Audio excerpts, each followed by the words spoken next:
저는 처음에는 굉장히 자유로운 전시라고 생각을 했습니다. 관객이 무엇으로 1등, 오역까지 환대한다고 했으니까요. 그런데 이상한 부분이 있습니다. 작품의 해설을 따라갈수록 무엇을 오해해야 하는지가 이미 정해져 있다는 느낌이 들었습니다. 자유를 말하는 작품들인데 왜 자신이 허용할 오해의 범위를 먼저 정해놓았을까요? 이번 시간에는 해방을 말하는 전시가 왜 은폐를 필요로 하는지 함께 살펴보도록 하겠습니다. 서울 키쉐이프 갤러리에서 하고 있는 전시 알 수 없음과 모호함을 기반으로 정교하게 화가의 세계를 드러내고 있는데요. 그런데 저는 전시회를 보면서 다음과 같은 생각이 들었습니다. 전시회는 지각된 현상을 은폐하고 있는 것들을 해체한다고 합니다. 그렇다면 우리는 이 전시회 자체에 대해서도 무엇이 은폐되어 있는지를 보고 해체할 수도 있지 않을까요? 이번 시간에는 저와 함께 그 의문에 대해서 함께 이야기해 보려고 합니다. 갤러리 해석 측에서는 다음과 같이 작품을 소개하고 있습니다. 정답을 내놓아야 되는 강박 속에서 은폐하고 싶은 욕구와 내뱉고 싶은 욕구 사이에 이제 긴장을 경험한다. 실제로도 전시회의 작품들은요, 어떤 흔적들은 보입니다. 어떤 형체가 보이긴 하지만요. 근데 그것이 무엇인지에 대해서는 확정하기가 어렵습니다. 그리고 기억과 감각, 기존 관념이 뒤섞이면서 원래의 맥락이 해체된다는 측면에서는 은폐되면서 발설되고 그 모함 속에서 무언가를 얘기하려 하지만 끝끝내 닿지 못하는, 하지만 정답이 있을 거라고 믿어지면서도 신기루처럼 그 정답이 뒤로 가는 효과를 작품을 보면서 느낄 수가 있습니다. 실제로도 갤러리 해석 측에서는 이제 드러남과 감춰짐의 경계를 기록한다고 설명하고 있고요. 그렇기 때문에 이번 전시회는 그 안에서 발생하는 왜곡과 오역을 기꺼이 환대하는 공간이다라고 얘기합니다. 그렇게 함으로써 작가님의 설명에 따르면 타인이 내 의도를 맞춰주길 원하면서도 원치 않는다. 모든 오역과 모습을 이제 환대한다고 말씀하고 계신데요. 저는 전시회를 보다가 문득 그런 생각이 들었습니다. 결국 이 전시는요, 정확한 소통이 불가능하다는 입장입니다. 여기서 저는 완전한 소통이 불가능하다고 해서 소통 자체가 무의미하다는 뜻은 아니긴 합니다. 그리고 실제로도 작가님의 힘 있는 작품들은 그것을 어느 정도 지탱하고 있기도 합니다. 그리고 관객들의 오역을 바탕으로 새로운 의미가 발생할 수 있다고 보시는데 뭔가 이상하지 않습니까?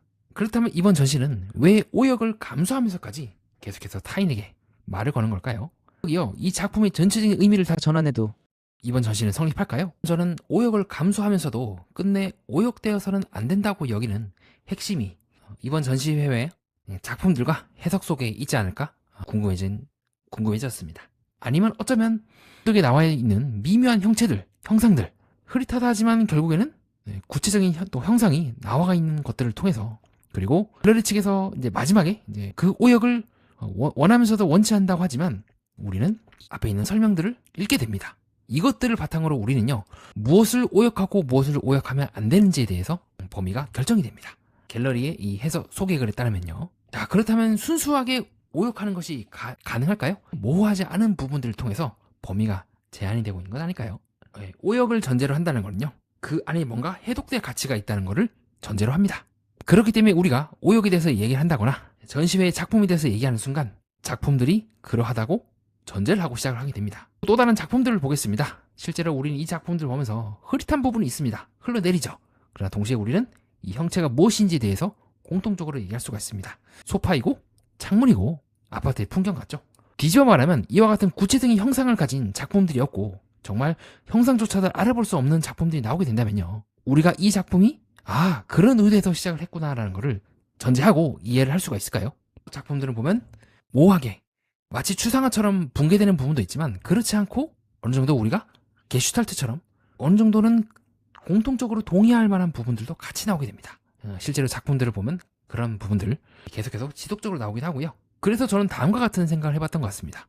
일반적인 관객들의 입장에서 보면요, 작품의 추상적인 작업들은 구체적인 형상이 남아있는 작품을 출발점으로 할 가능성이 높습니다. 만약 그렇다면요, 그 형상이 이제 구체적으로 잡히지 않은 작품들은요, 결국 독립적으로 존재하기보다는 앞에 나와 있던 이 작품이 있기 때문에 상대적으로 비교가 되면서 이것이 정말 모호하게 흐려지는 작품이구나라는 것을 인지할 수 있게 되지 않을까요?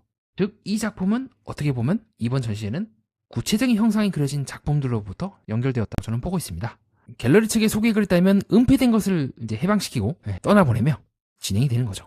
억압이라든가 삭제라든가 오역이라든가 탈출과 같은 가치를 얘기하기 위해서는 먼저 훼손당한 현실의 형상을 그려낸 그림에서부터 출발해야 한다는 겁니다.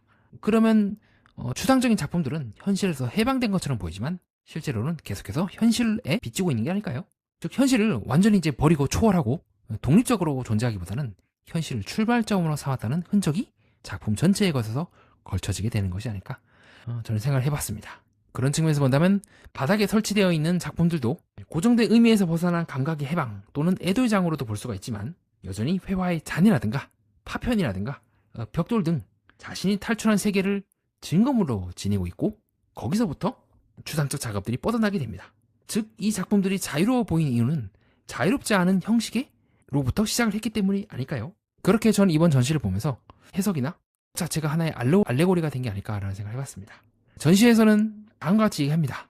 이것은 장래고 애도다. 이것은 은폐고 발설이다. 이것은 오역과 감각의 해방이다. 그리고 관객은 정답을 찾을 수도 있고 오역을 할 수 있다. 그것 또한 하나의 과정이다 라고 얘기하고 있는데 그러면 앞에 있는 이 설명들 자체가 즉 정답을 찾지 말라고 했던 그 말 자체가 이미 하나의 정답으로 제시되고 있는 건 아닐까요? 의미를 통제하지 않겠다고 말하지만 여전히 의미를 통제하지 않은 방식으로 읽어달라고 관객들에게 요청하는 겁니다. 가령 어떤 한 관람객이 오시고 좋은 추상화인 것 같습니다. 그냥 이 자체로도 그냥 성립할 수 있지 않을까요? 라고 하는 등 은폐성 자체를 부정할 때 그때에도 그 오역이 환대되고 작품의 전시에도 유효하게 적용될지는 조금 더 생각을 해봐야 될 것 같습니다. 만약 그렇게 된다면요. 해방은 은폐를 제거하는 것이 아니라 오히려 은폐를 보존하게 됩니다. 이 작품이 계속해서 해방의 작품으로 작동하려면 먼저 무엇인가가 가려져 있어야 하기 때문이죠. 그렇기 때문에 역설적으로 작품들은 은폐를 증명하는 장치로 읽힐 수도 있습니다. 내가 해방되고 있다는 것을 보여주기 위해서 내가 억압받았던 장면을 계속 남겨두겠다는 것처럼 말입니다. 그렇다면 우리는요, 해방을 욕망하는 건지 아니면 해방이라고 하는 의미를 욕망하기 위해서 은폐를 함께 욕망하고 있는 건지 생각해 볼 수가 있겠죠. 작품이 의도적으로 해방이라는 것을 말하기 위해서 억압을 욕망했다고는 볼 수가 없습니다. 다만 해방이라는 서사가 해방으로 읽히기 위해서는요, 역설적으로 은폐되었던 현실의 흔적을 필요로 하는 것 같습니다. 저는 작품의 모순에 대해서 비판적으로 봤는데요. 그러나 그 모순이 약점으로만은 보지 않습니다. 이 작품이 가치 있어지는 지점은요, 바로 그 실패에 있다고 봅니다. 마치 하늘로 날아오면서도 자신을 붙잡는 줄을 필요로 하는 연처럼 이 작품들은요, 자유를 향해서 움직이지만 자유를 가능하게 하는 구속에서 완전히 벗어나지 못하기 때문입니다. 왜냐하면 우리에게 완전한 자유는 불가능하기 때문이죠. 그렇게 함으로써 역설적으로 이번 전시회와 작품들은 소통과 인정 욕망이 영원히 종결되지 않도록 하는 순환장치로 기능하게 되고 바로 그 오해와 오역 속에서 인간은 끝없이 말하고 상대에게 다가갈 원동력을 얻게 됩니다. 내용뿐만이 아니라 작품에 오해만한 깊은 내용이 존재한다는 사실 그것조차도 오해될지라도 말입니다. 저는 이러한 저의 관점을 저의 해석에도 적용하고 싶습니다. 은폐 뒤에 본질이 혹은 해방이 있다고 보증할 수도 없지만요, 아무것도 없다고 보증할 만한 것 또한 저에게 없기도 합니다. 어쩌면 우리는 우리를 최종적으로 구원해줄 완전한 원본도 없을 뿐더러 원본이 있다고 믿게 만드는 결여와 욕망이 무한히 서로를 지탱하면서 운동하는 것, 그것이 이번 작품의 알레고리의 본질이지 않을까요? 이상입니다. 끝까지 봐주신 여러분 진심으로 감사드립니다. 예술과 인간 그리고 세계의 또 다른 면을 구조적으로 해석해보고자 하는 채널 매니아와 여러분은 뜻깊은 시간을 보냈습니다.